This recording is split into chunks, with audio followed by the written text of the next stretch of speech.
West metro কি বেসরকারি সংস্থার হাতে তুলে দিতে চাইছে রেল? এ নিয়ে জোর জল্পনা। জানা গিয়েছে 14 জুলাই কলকাতা মেট্রোর সাপ্তাহিক রিভিউ মিটিংয়ে বেসরকারিকরণ নিয়ে আলোচনা হয়েছে। 31 জুলাই টেন্ডার ডাকার সম্ভাবনা।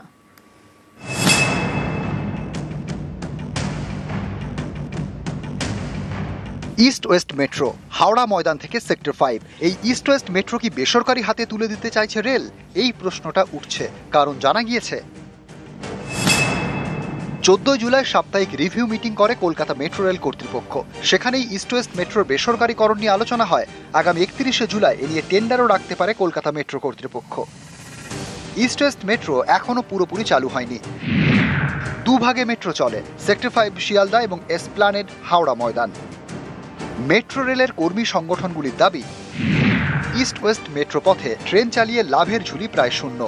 এই যুক্তিকে সামনে রেখে বেসরকারিকরণের ভাবনা চিন্তা শুরু করে কলকাতা মেট্রো রেল কর্তৃপক্ষ। এ নিয়ে 2023 সালে আগ্রহ দেখায় বেসরকারি সংস্থা Delhi metro rail corporation. Metro কর্মী সংগঠনগুলির দাবি, তাদের আপত্তিতে বিষয়টি থমকে যায়।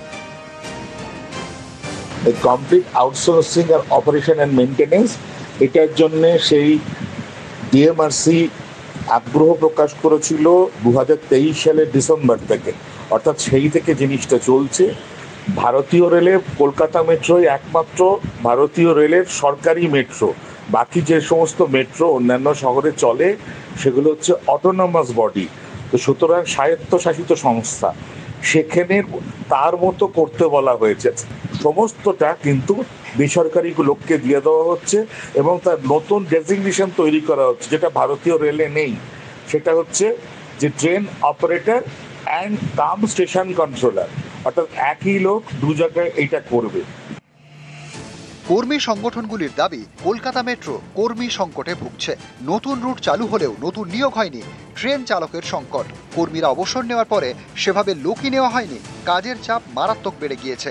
এরই মধ্যে বেসরকারিকরণের পথে হেঁটে আউটসোর্সিং এর জল্পনা। আমরা মেট্রো রেলের মেন্স ইউনিয়নের পক্ষ থেকে মেট্রো রেলের যে কোনো ধরনের বেসরকারিকরণের তীব্র বিরোধিতা করছি এবং আগামী দিনেও করব। সার্বিকভাবে রেলটাকে যেভাবে তারা বিপর্যস্ত করছে, রেলের যে বেসরকারিকরণ ঢালাওভাবে চলছে, পরিষেবা, রক্ষণাবেক্ষণ, যাত্রী সুরক্ষা, সমস্তটা যেরকম 12টা বাজাচ্ছে এই বিজেপি সরকার, বেসরকারি হাতে অনেক জায়গায় তুলে দিচ্ছে। এই সর্বনাশা খেলার অঙ্গ হয়ে যাচ্ছে সব। পশ্চিমবঙ্গে এত মোড়ে মোড়ে উন্নয়ন, তাও আজকে পশ্চিমবঙ্গ 200 বছর পিছিয়ে গেল। আর বেসরকারিকরণ যদি হয়েও থাকে, তারপরেও ভারতবর্ষ 4র্থ স্থান গ্রেট ব্রিটেনকে পিছনে ফেলে দিয়ে, সেখানে বাংলার মানুষ বুঝতেই পারছে যে কোন দিকে তাদের যেতে হবে। আবির ঘোষাল, নিউজ 18 বাংলা।